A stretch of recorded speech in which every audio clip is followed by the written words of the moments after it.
16. 별장의 방마다 하인들과 원여사들이 들락날락하며 짐을 날라내었다. 옷장과 벽장들은 활짝 열어졌다.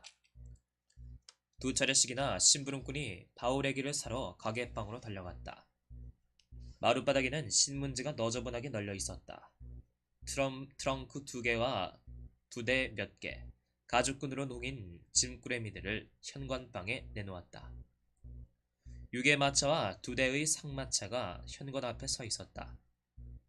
안나는 여장을 꾸리느라 서성거리는 바람에 잠시 만시름을 잊어버리고 자기 방의 서탁 앞에 서서 여행 가방에 물건들을 추려넣고 있는데 마침 하녀 안누슈카가 가까이 다가오는 마차 소리를 듣고 그의 주의를 일깨워 주었다. 언뜻 창밖을 내다본 안나는 출입문 곁에서 초인종을 누르고 있는 알렉세이 알렉산더위치의 급사를 보았다. 거기 가서 알아봐. 무슨 일인지. 안나는 이렇게 말하며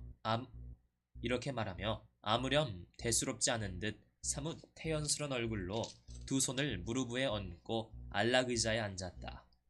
이윽고 하인이 알렉세이 알렉산드로위치가 친히 겉봉을 쓴 두툼한 봉투를 가져왔다.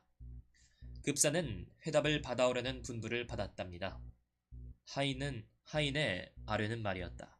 좋아! 하고 안나는 대꾸하였다. 그리고 하인이 나가기가 바쁘게 떨리는 손으로 편지를 뜯었다. 그러자 종이띠로 묶은 아직 꺾임새가 가지 않은 새 지전뭉치가 그 속에서 툭 떨어졌다. 안나는 편지장을 꺼내어 맨 끝부터 읽기 시작하였다. 당신의 귀가에 필요한 일체 준비는 최지을 것이요. 내가 나의 이 희망의 실행에 특별한 의의를 부여하고 있음을 부디 유의하여 주기를 바라는 바요. 안나는 이런 문구를 읽었다. 그는 계속 거꾸로 읽어 올라가 죄다 읽어버리거든. 다시 한번 처음부터 편지를 읽어보았다. 끝까지 읽고 나자 그는 전신에 소름이 끼치며 무엇인가 얘기하지 못한 불행이 불시에 자기 머리 위에 쏟아지는 듯한 감을 느꼈다. 안나는 오늘 아침까지 자기가 남편에게 그런 고백을 한 것을 후회하며 그런 말을 하지 않았더라면 얼마나 좋았으랴 하고 생각하였다. 그런데 바로 이 편지는 그 말이 입 밖에 나오지 않은 것으로 인정하며 자기가 바란 것을 주려는 것이었다. 그럼에도 불구하고 지금 이 편지는 그가 상상할 수 있는 한에 있어 무엇보다도 무서운 것으로 여겨지는 것이었다. 오라, 옳고 말고 하고 안나는 중얼거렸다. 두말할 것 없이 그이는 언제나 옳지. 그이야 기독교도니까. 그인 관대한 인간이니까. 하지만 비열하고 더러운 인간. 이건 나밖에는 아무도 모르고 있으며 또 모를 거야. 그렇다고 말로는 어떻게 설명할 수도 없는 일이고 사람들은 말하지. 신앙이 깊고 고매하고 성실하고 현명한 인간이라고. 하지만 그들은 내가 본 것을 보지 못하고 있는 거야. 그 인간이 이 8년 동안 어떻게 내 생활을 압살하고 내게 있는 모든 생기발랄한 것을 죽여버렸는가를. 내가 사랑 없이는 살 수 없는 산 여인이라는 것을 그가 단 한 번도 생각해주려 하지 않았다는 것을 세상 사람들은 모르는 것이다. 걸음마다 그 인간이 나를 모욕하고 그저 자기 만족에 도취해 있은 것을 남들은 알지 못하거든. 그래 내가 자기 생활에서 보람을 찾으려고 노력하지 않았단 말인가? 전력을 다해 노력하지 않았단 말인가? 그래 내가 그 인간을 사랑하려고 애쓰지 않았단 말인가? 그리고 이미 남편을 사랑할 수 없게 되었을 때 아들에게 사랑을 바치려고 하지 않았단 말인가? 그러나 드디어 때가 왔지. 나는 내가 이 이상 자신을 속일 수 없다는 것을, 내가 산 인간이라는 것을, 하나님이 나를 이런 여인으로 만든 것은 내 죄가 아니라는 것을, 내게도 사랑과 참다운 생활이 필요하다는 것을 깨달았지. 그런데 지금 이 편지는 혹시 그 인간이 나를 죽이거나 그 일을 죽이거나 한다면 오히려 난 모든 것을 꾹 참고 죄다 용인할 수가 있었을 거야. 하지만 아니야. 그 인간은 어쩌면 내가 그 인간이 취할 행동을 짐작하지 못했을까? 그 인간은 자기의 비열한 성격에 알맞는 행동을 취할 게 뻔한 일인걸.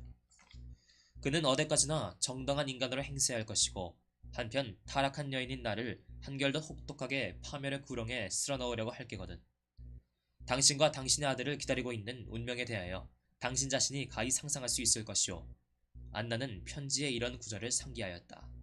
이것은 아드레를 빼앗겠다는 위협이지. 그리고 아마 그자들의 엉터리 같은 법률에선 그럴 수도 있을 거야. 하지만 그 인간이 이런 말을 쓴 속심을 내가 모른다고?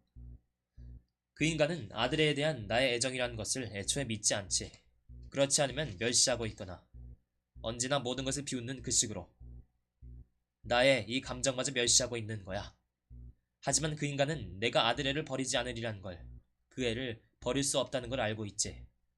아드레를 떠나서는 설사 사랑하는 이와 한자리에 있다 해도 내가 생의 보람을 느낄 수 없다는 걸 뻔히 알고 있는 게거든. 또 내가 아드레를 버리고 애인한테로 달려가는 날에는 나는 가장 파렴치한 더러운 여인으로 손가락질 받으리라는 것을 그는 알고 있는 거야. 이것을 뻔히 알고 있을 뿐만 아니라 또 내가 감히 그런 행실을 할 용기가 없다는 것도 잘 알고 있는 것이다.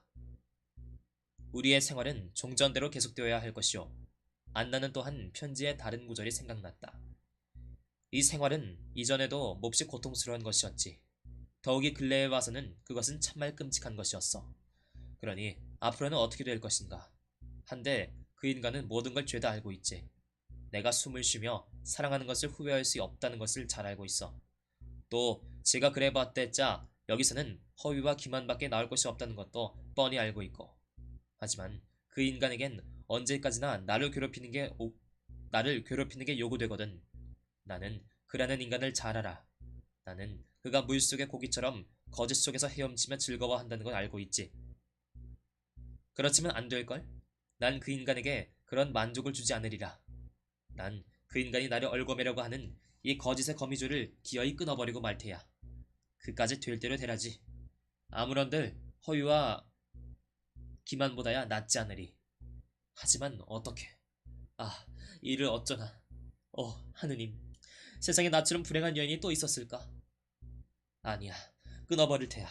끊어버리고 말 테야. 하고 벌떡 자리에서 뒤쳐 일어나며 목매인 소리로 안나는 부르짖었다. 그러고는 남편에게 보내는 편지를 다시 쓰려고 서탁으로 다가갔다.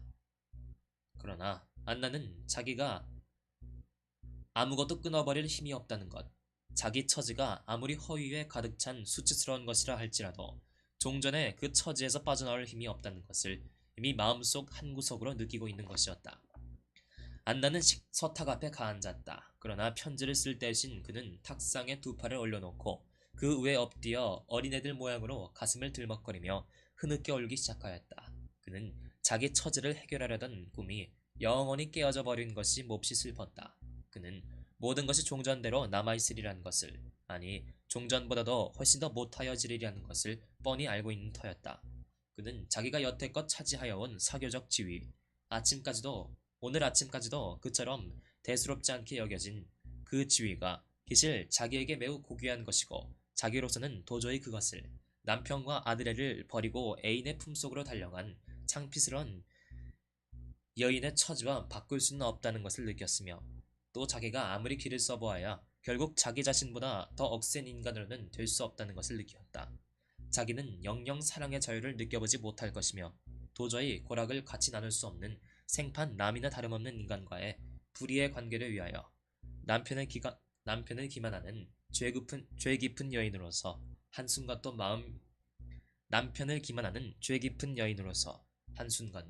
마음 편할 날이 없이 영원한 불안 속에 살아야 할 것이다. 그는 필경 이렇게 되리라는 것을 알고 있었다. 그러면서도 한편 그것은 너무나도 무서운 일이어서 그는 장차 그 결말이 어떻게 될 것인가를 상상조차 할 수 없는 것이었다. 그래 안나는 벌을 받은 어린애들처럼 마음껏 목 놓아 울었다. 가까이 들려오는 하인의 발자국 소리에 안나는 문득 정신을 차렸다. 그러고는 그에게 자기 얼굴을 보이지 않고 편지를 쓰는 채 하였다. 급사가 회담을 기다리고 있습니다. 하인이 아려는 말이었다. 회담을? 그래, 하고 안나는 대답하였다. 좀 기다리라고 해요. 다 되면 초인종을 누를게. 내가 무슨 말을 쓸 수 있단 말인가? 하고 안나는 생각하였다. 나 혼자 무엇을 결정할 수가 있어? 내가 무엇을 알기에? 내가 무엇을 바라나? 내가 무엇을 좋아하고?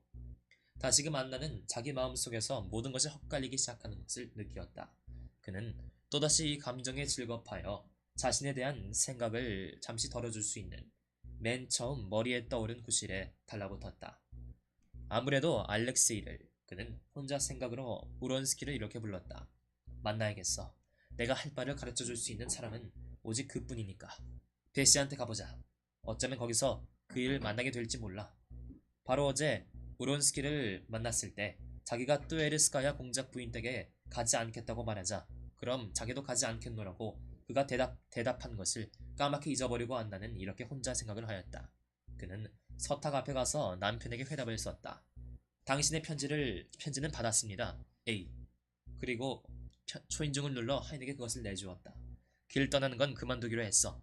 그는 때마침 방 안에 들어온 안누슈카에게 말하였다. 아주 그만두세요. 아니, 짐은 풀지 말고 내일까지 그냥 두어. 그리고 마차도 그냥 남겨두고. 난 이제 공작 부인 댁에 가봐야겠어. 옷은 어느 걸 준비하랍니까?